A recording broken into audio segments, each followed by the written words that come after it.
Good morning, Lumpur. Good morning, Ajahn and Sumedho. So thank you for taking some time to answer some questions. Today is Thursday, 7th of October 2021. So yesterday we had a funeral in the temple of a disciple and good friend of yours, Tan Nam, and you said it got you thinking about death. I was wondering maybe you would share some of those reflections, please.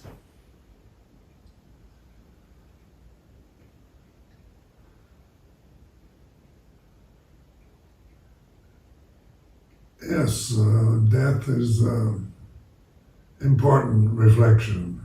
And I encourage everybody to reflect upon it, to make it something they think about, and not just think about in terms of negative feelings, but in terms of the way it is. How does the word affect you when you hear somebody died? You can hear, in daily news, so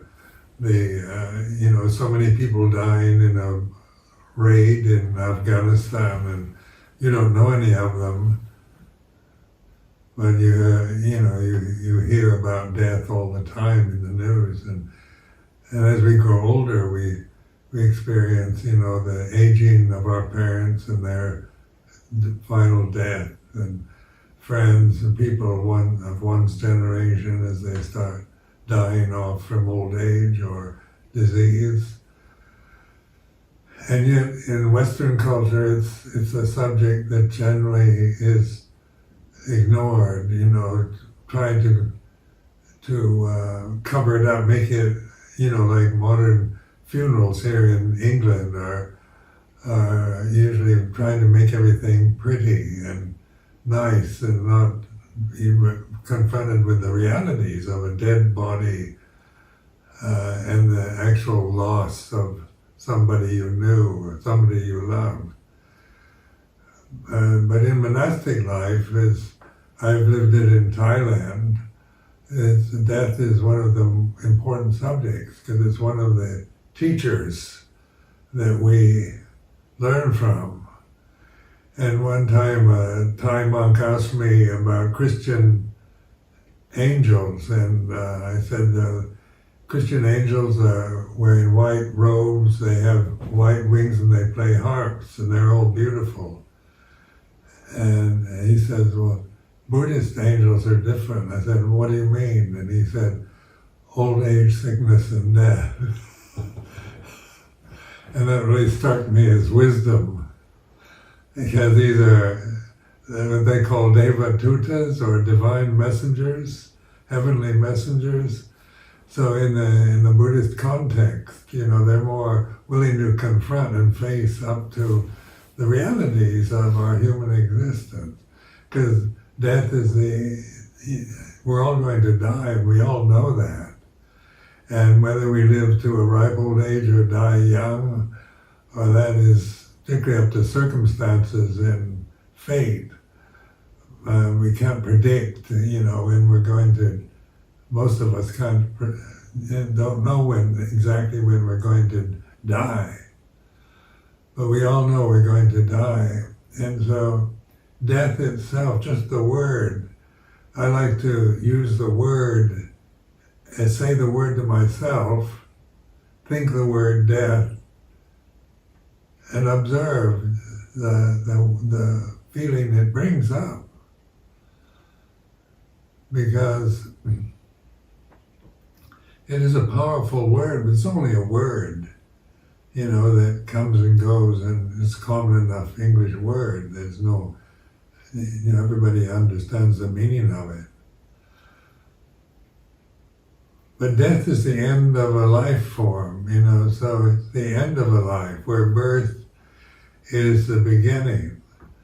And so birthdays are highly celebrated, and every year we have a birthday celebration, because birth is, the sense of being born. Babies are beautiful, and lovable, and we love to see babies and infants, and we can get quite carried away emotionally with loving, kind thoughts and oozing kind of saccharine statements that flow out of our mouths when we're looking at a beautiful baby. And where when you're old, people don't do that to old people. You're no longer beautiful or cute or lovable in what you look like.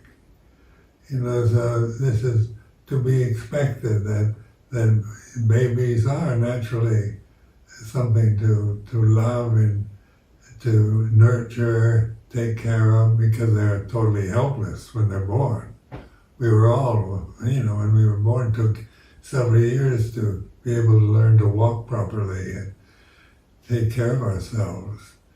We were dependent on our mothers or fathers or brothers and sisters to look after us.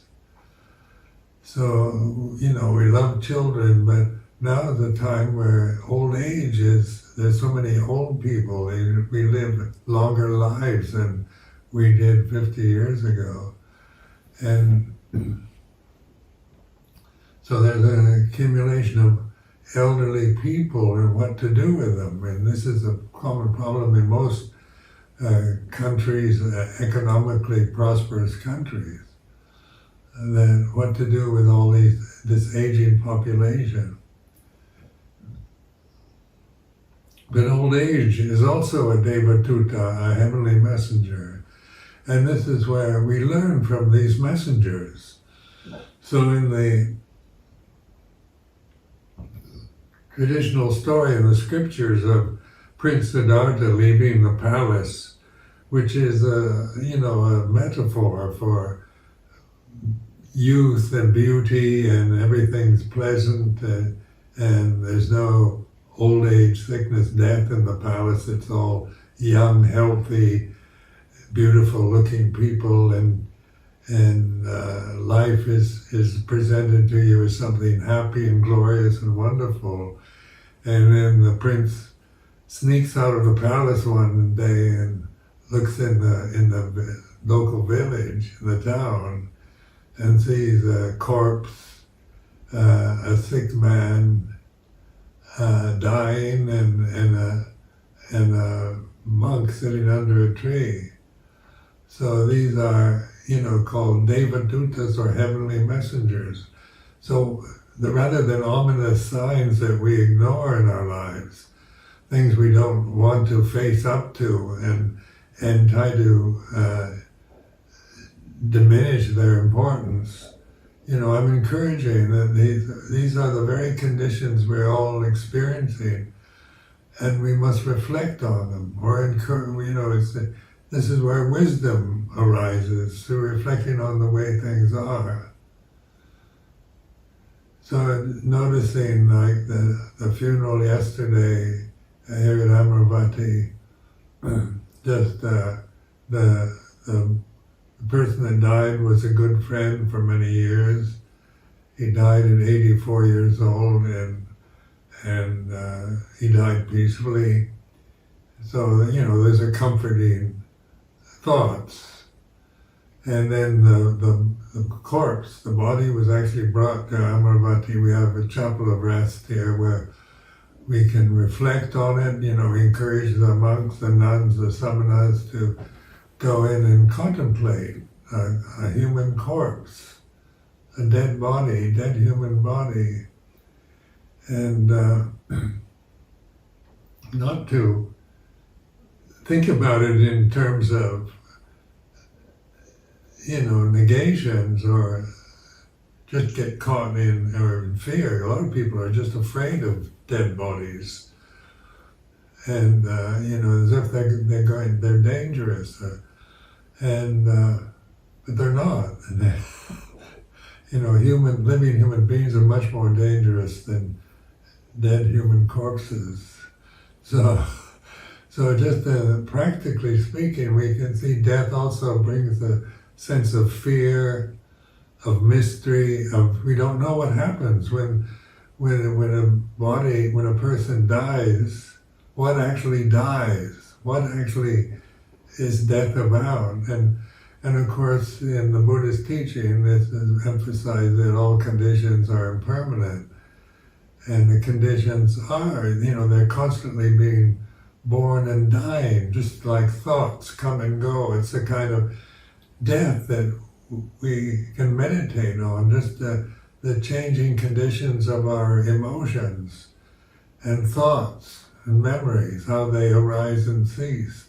This is the endless kind of procession of births and deaths that we experience through the mentality that we have. We see death only we use the word death of the physical body, but death just means the end of what was born 84 years ago. So what was born 84 years ago was birth, baby, grows up, gets old, and dies. 84 years later, that's the death of a human body. And yet we see that always in terms of very personal perceptions. This friend of mine died. He's a very good supporter over many years here in the UK. A very good person, someone that was interested in Dhamma, a good Buddhist. So you have all these memories. So the memories you keep, you can keep the memories of, what you remember of that person that died. And then you also have the memory that they're dead. And then that can give the sense of grief and sorrow, that what you loved or was a friend or somebody you treasured or somebody you knew, it gets more serious as they become more familiar, closer to you, like your relatives or good friends. You can hear about 100 people dying in Afghanistan and you don't know, and it doesn't, it's still sad news. You aren't happy about that or rejoice or have celebrations, but unless you're a monster. But you don't know any of them. They don't personally, and they're living in a faraway place. But here in a monastery, when somebody dies, it's quite powerful experience for all the monastics and lay people connected to that person. So when Luang Por Chah died in 1992, he was a greatly admired, greatly loved, highly respected monk in Thailand and worldwide. So just the news of Ajahn Chah's passing away, we didn't want to say he died, we say passing away, because it's softer, doesn't sound so stark and brutal as he's dead. Whereas say somebody's dead, it sounds cold and kind of heartless statement, where passing away is kind of gentle and more beautiful sounding. So we use euphemisms to convey, to cover up these stark realities that we all have to face in life. And so these Devadutas, these heavenly messengers, these Buddhist angels are what we learn from. They're teachers for us. We learn, and this was emphasized by Ajahn Chah endlessly, to learn from old age, sickness, and death, and as well as from birth. Birth is not ignored, but birth is what we do celebrate. And you get beautiful birthday cakes and parties and presents. But death, you get a funeral. And then at funeral, everybody, is wearing black or white, and they tend to be rather, things to reflect on, or a way of showing respect to a lifetime, we talk about funerals as a celebration of a life. It's a very Western, modern, New Age kind of perception, where celebrating death, we don't think of celebrating death because it's nothing, we don't see it as a celebration, but as sorrow and grief and loss and not knowing what happens. What happens when somebody dies? Do they, and then in Buddhist terms, we have these, they get reborn in different realms. If they've been good, they get good rebirths, or if they've been bad, they get not so good rebirths, but you're reborn again. What gets reborn? The body, which we tend to identify the person with, is going to be cremated or buried in a grave in the ground. And nobody wants a corpse. So, because all they do, if you just keep a corpse in your home, it decays, it rots. And that's unbearable for most of us to witness, the decaying process of a human body, or of anything. When it gets old and starts decaying, goes rotten, we throw it away. But the importance of wisdom guiding our lives is to reflect on this, on the old age. It's like this. Like now, my old age is very prominent. There's no way I'm going to consider myself young again in terms of my appearance, my physical body. But you notice that the body gets old, but the mind doesn't. So you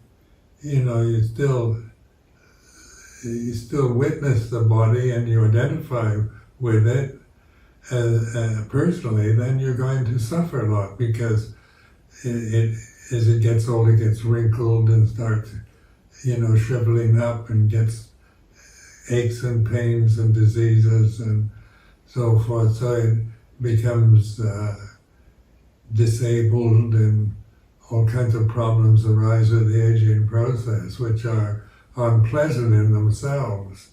How do we relate to that? As old age as it's teaching us is to observe it. So you notice the aches and pains, the vision, or the problems of fading vision and hearing, and having disabling diseases like idiopathic peripheral polyneuropathy is what I'm suffering from. This is to be reflected upon rather than be identified with.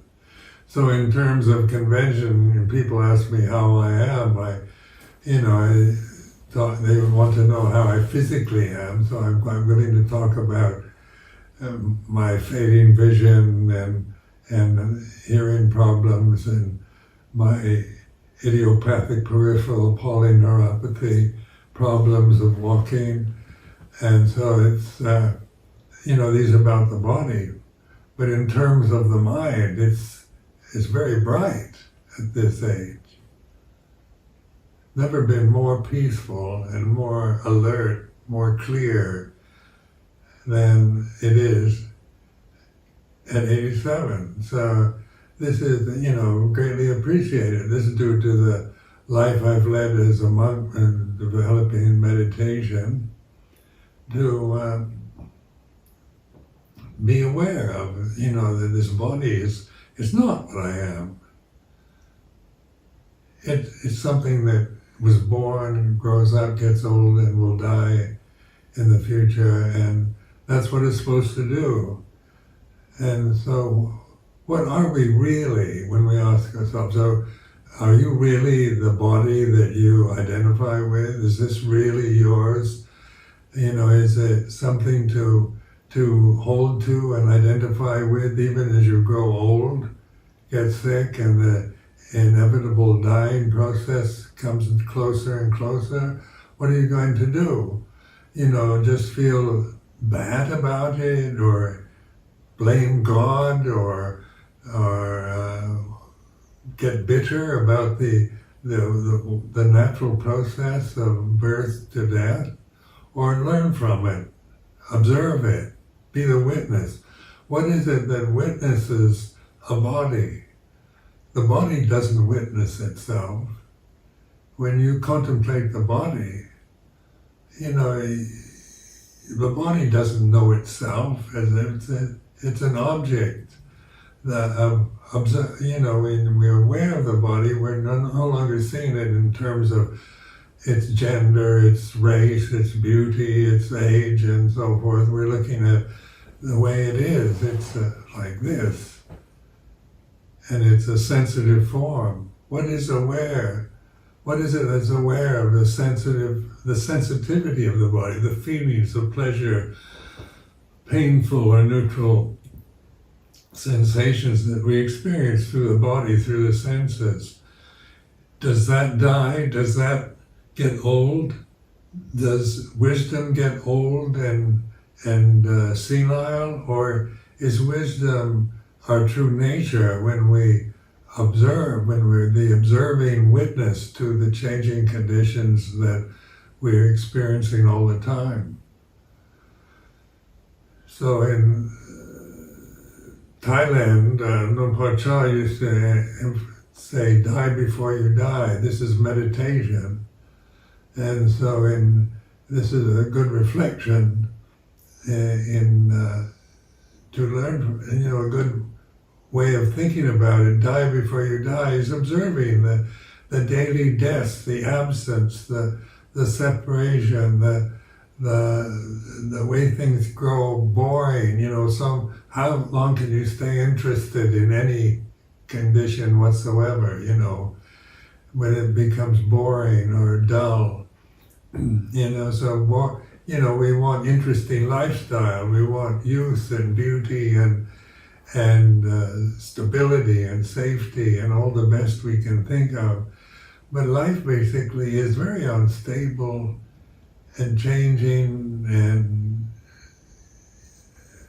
advantageous. You don't know what's going to happen. We've got so many possibilities for future misery with all the forecasts for the future of climate change and droughts and rising seas and diseases and viruses. And, are these, when we think about these in terms of what we want, we want happiness, stability, beauty, love, and we don't want an unstable environment or ugliness or disease or old age or death.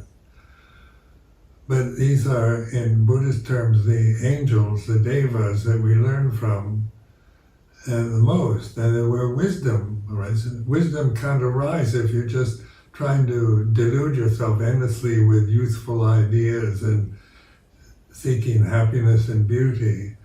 We learn from the changing of the seasons. Right now here in England, it's it's autumn. It's autumn time. The leaves on the trees are falling to the ground. They're turning brown, yellow, red, and this is like the death of the death experience that we can witness to. The dying, aging process of autumn is like this. Then when it turns wintertime, the trees in England, there's no leaves on them. It's barren. They're just branches, empty branches of trees surrounding us. And, that's the end of that particular season. And yet it'll be reborn again. The tree itself doesn't die, but what it produces every year changes according to the laws of nature. And eventually the tree will die itself. That's part of its karma. That's what it's supposed to do. So we learn from just this simple reflecting on the way things are. Birth is is the cause of death. So we've all got a fatal disease by being born. You have, birth. If you're not born, you don't die.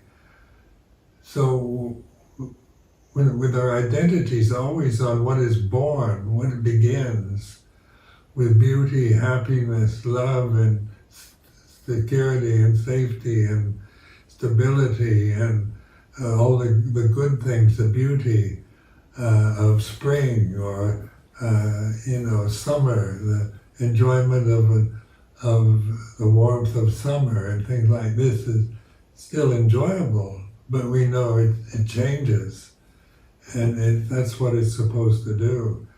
So we let go of our delusions about life.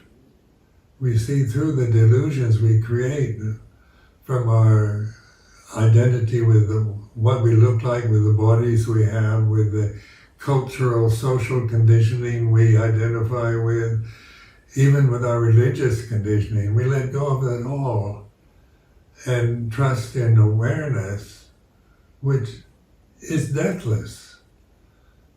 So when we talk about the amata dhamma, or the deathless reality, the reality of the deathless, you can't imagine that. It's unimaginable. You can imagine anything that is born and dies. We have the word deathless, but you can't imagine deathlessness. What is it? What does it really mean? You can imagine, make images of death, like horror films, and all the corpses and skeletons are always the images of death and destruction, decay, pain and misery. And springtime is the metaphor for youth and beauty and pleasure and all the things we like and would like to have permanently. But wisdom isn't about trying to make permanent what is beautiful, but learning from beauty and ugliness, that it's the natural state of change. When these flowers here, in a few days they grow old, they wither, they're no longer beautiful, you throw them away. And because we don't like to look at wilted flowers or decaying flowers. But we can observe that, this aversion to decay, to old age, to fear of death, because we're so identified with mortality that we have no image for the deathless, and you can't create an image of it, because that's what you truly are, is the deathless reality of wisdom, awareness, conscious awareness here and now. So this is important to consider when we named this monastery Amaravati, means the deathless realm. It was given at a time in 1980s when Britain was paralyzed with fear of a World War III happening, with Britain being in the middle of a battle between the United States and the Soviet Union. There was a lot of paranoia, a lot of fear generated at that time in the 1980s because of a possible destruction. The Third World War is an image of total destruction with nuclear weapons. It's no longer just battling with swords and axes, or with machine guns and tanks and bombs, but with nuclear weapons that are totally destructive and terrifying. These war now and nuclear, Third World War is one of the most ominous perceptions we have at this time, because it means total destruction.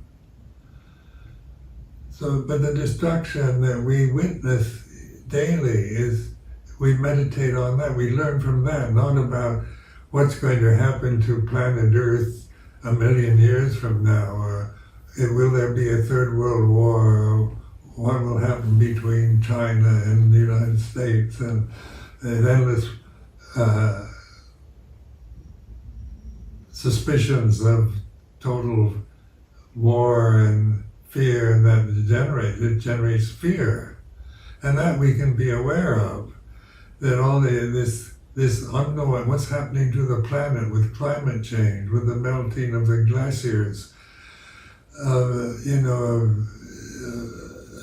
the rising of the seas, of droughts and volcanoes and hurricanes, and these are all destructive images that we can be aware of, we hear about, or we experience ourselves.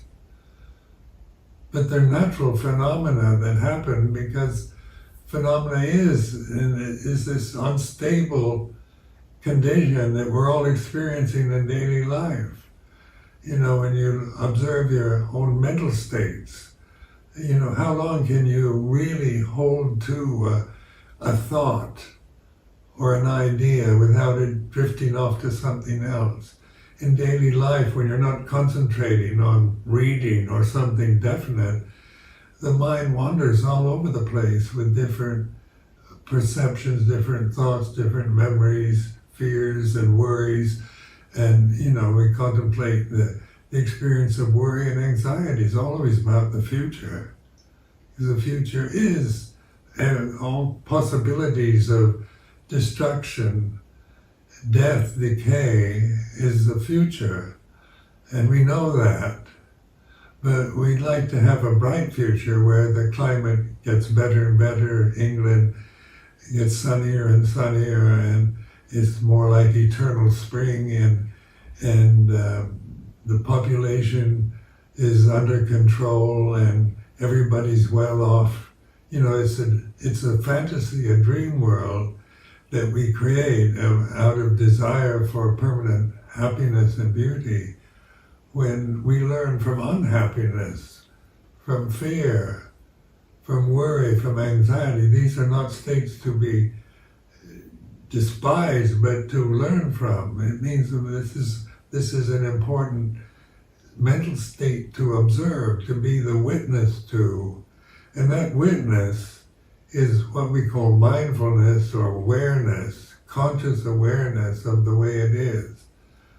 So when we worry about the future, how do we, the question is, how do we stop worrying about the future? It's not about stop worrying about the future as some kind of ideal that we form or we never worry again, but to learn from worry, it's about thinking about the future in the here and now, where our real refuge is here and now.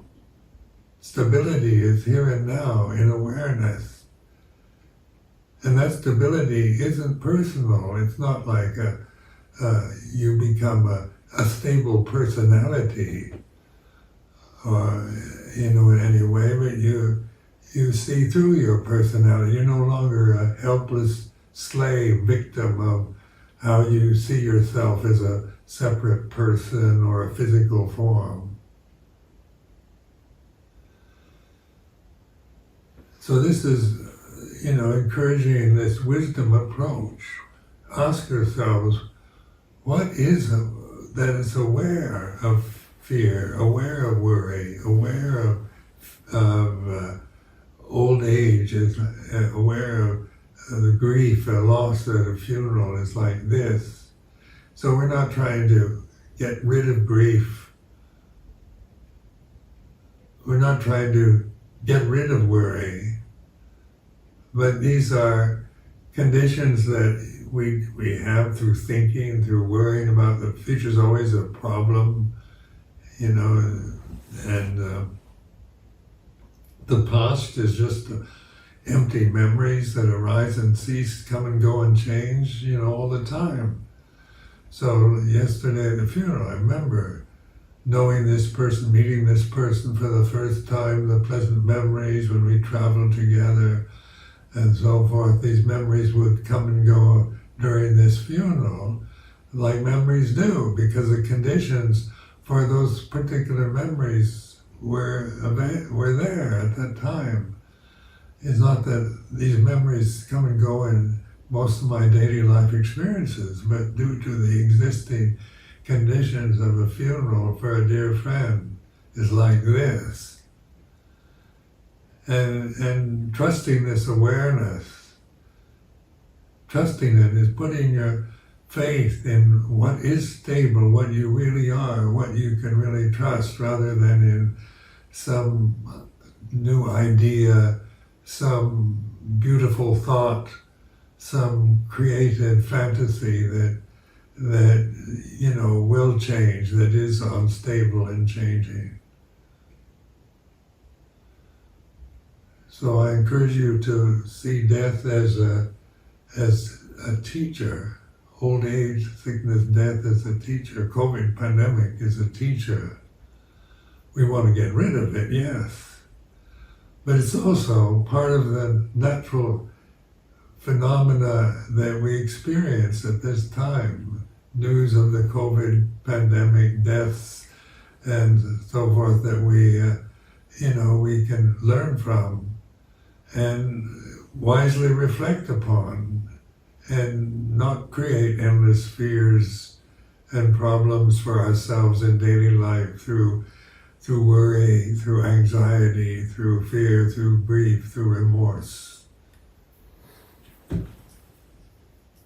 don't know, this is just me projecting, but in sort of talking about death with people, when people lose relatives or friends, one of the things that seems to make it difficult to contemplate death is that it seems to come as a package with difficult feelings, loss, grief, fear, suffering. And oftentimes those are also the things that people find very difficult to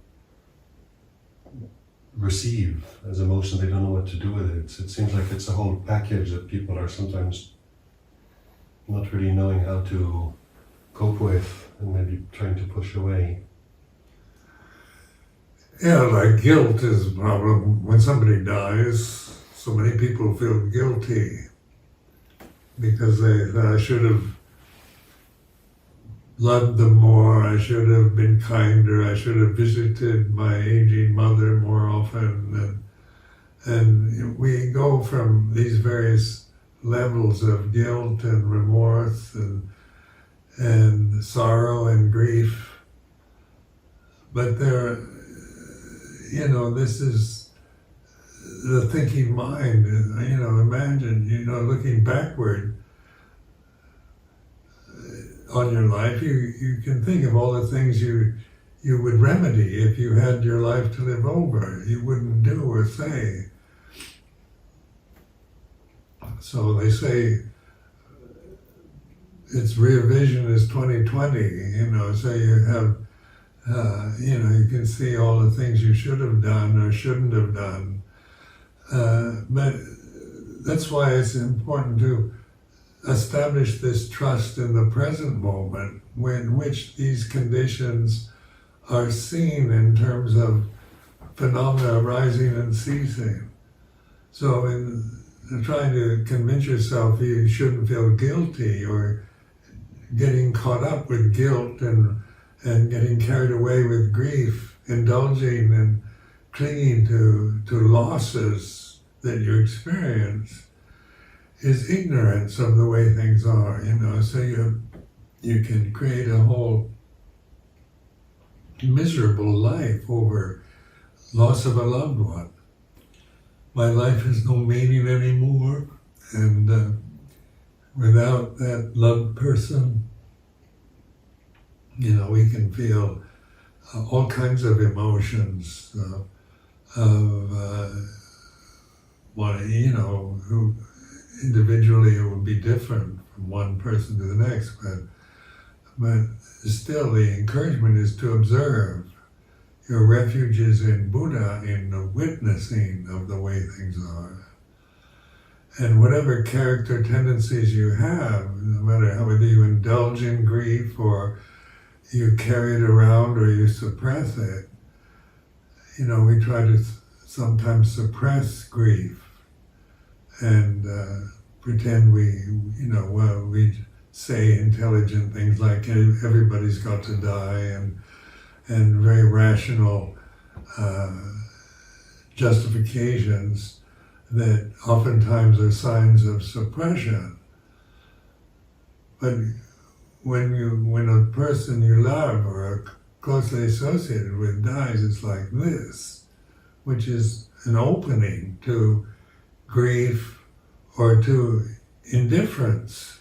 Whether you feel anything or not is like this, or whether you feel total loss and despair is like this.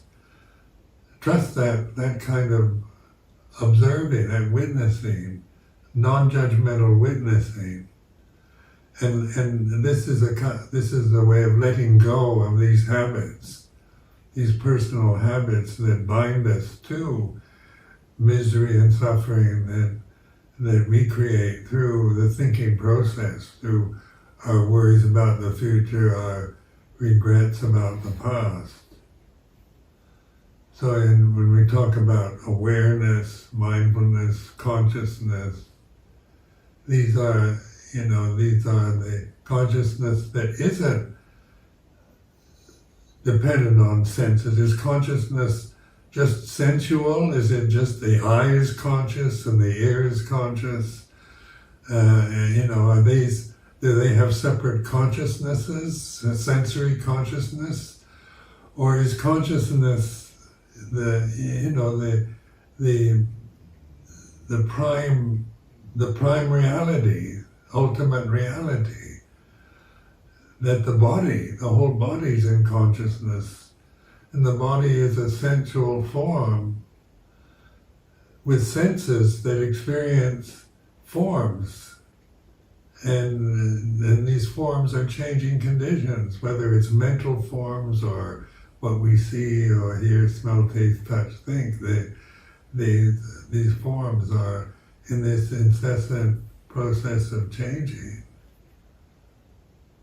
But what is immutable, what doesn't change, is conscious awareness. We forget it, we don't even aware of it, we get carried away with the forms, and this is what the cause of suffering. We get lost in our own grief or worries or anxieties. We have no refuge from that. If we just constantly binding ourselves to more conditions, more phenomenal conditions that are whose very nature is to change. But when we trust in awareness, then we can deal with the problems of life, with the aging process, the sicknesses, the death that we are aware of in our before we die ourselves. How would you encourage someone to contemplate who, like looking at our parents are still alive, and sometimes thinking of our mother or father is going to die can sound scary or spooky, or we're afraid that if we think it, it's going to happen. There are all these fears that come up and sort of make us not want to think about the death of our own parents, our own relatives, our own children, our own teachers, or whatever. And so how would you encourage someone to sort of warm up, so to say, to think about the death of one's loved ones? I mean, his wisdom is to reflect on it, to just think about it in just an intellectual way it's common sense, really. We're all going to die. One's parents are going to die, but how does the word death, like when you think of your mother dying, how does, whether you feel anything when when your mother's still alive, or your father's still alive, and they're going to die, but then you can, in a rational way, that's rationality, that. So everybody's going to die anyway, so that don't make a problem about it. that's very rational. But how does it affect you, the thought of your father dying? And you let go of the word itself and just contemplate what that feeling of that, just the thought of one's father dying is like this. You're observing, you're witnessing, you're watching. There's this awareness of how powerful that word death is. And one's mother and father, who gave birth to us, are very much important heavenly messengers in our lives, because they're very, we have close bonds or relationships or experiences with them, and that's why when we reflect on it, it's not thinking about it in rational terms. It's observing the actual emotion, the actual feeling of someone we love not being around anymore. Where do they go? When somebody dies, what happens? What will happen when I die? This is taking it as I am this physical body, and I've been a monk for 55 years now. And what will happen to me when I die, is still thinking in terms of personal identity. That I actually, this physical body is what and my death means the end of me as a person. It is the end, but when you reflect on the ending of conditions, the personality is always changing, always dying. You're not the same person all the time. It changes according to conditions. You're praised, you feel you're a happy person, you're criticized, you're an angry person. And so the personality is dependent on so many conditions. But what it doesn't change is awareness of happiness and suffering. And not judging it, that's not judgmental. So you begin to take your stand with awareness, which gives you this strength of wisdom to operate, to deal with the problems, the vicissitudes of life that we have to experience in these mortal forms. So don't be afraid of, death is if you are afraid of the word, observe that. It's not a word that, it's used in kind of to create fear.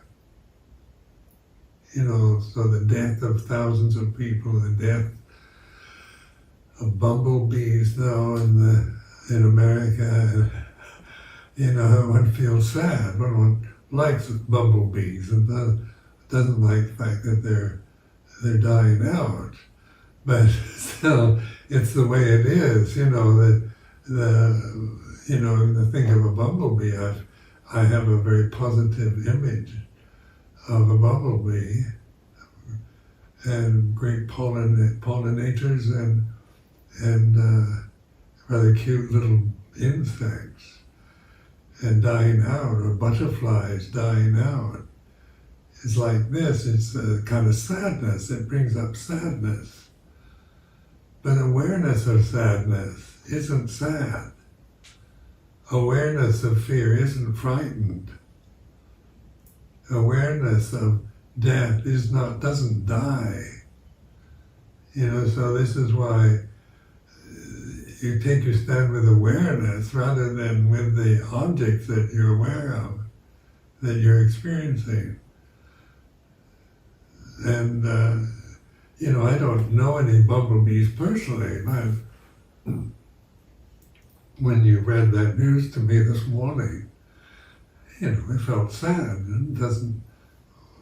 like, the liking of bumblebees is maybe some people don't like them, but I do. And it's like this, and when you think they're dying out, it's rather sad, because so much of life is sad. The dying out of things, the changing, the unwanting changes, the aging of our parents, their dementia, their disabilities that one has to witness to. And, one feels sad at this, but sadness is just the emotion that's natural to the thinking process when we think of loss in something and death and loss of a loved one is sad. But the awareness of sadness, of grief, of fear is not frightened, grief-stricken or sad. So this is where where the deathless reality of awareness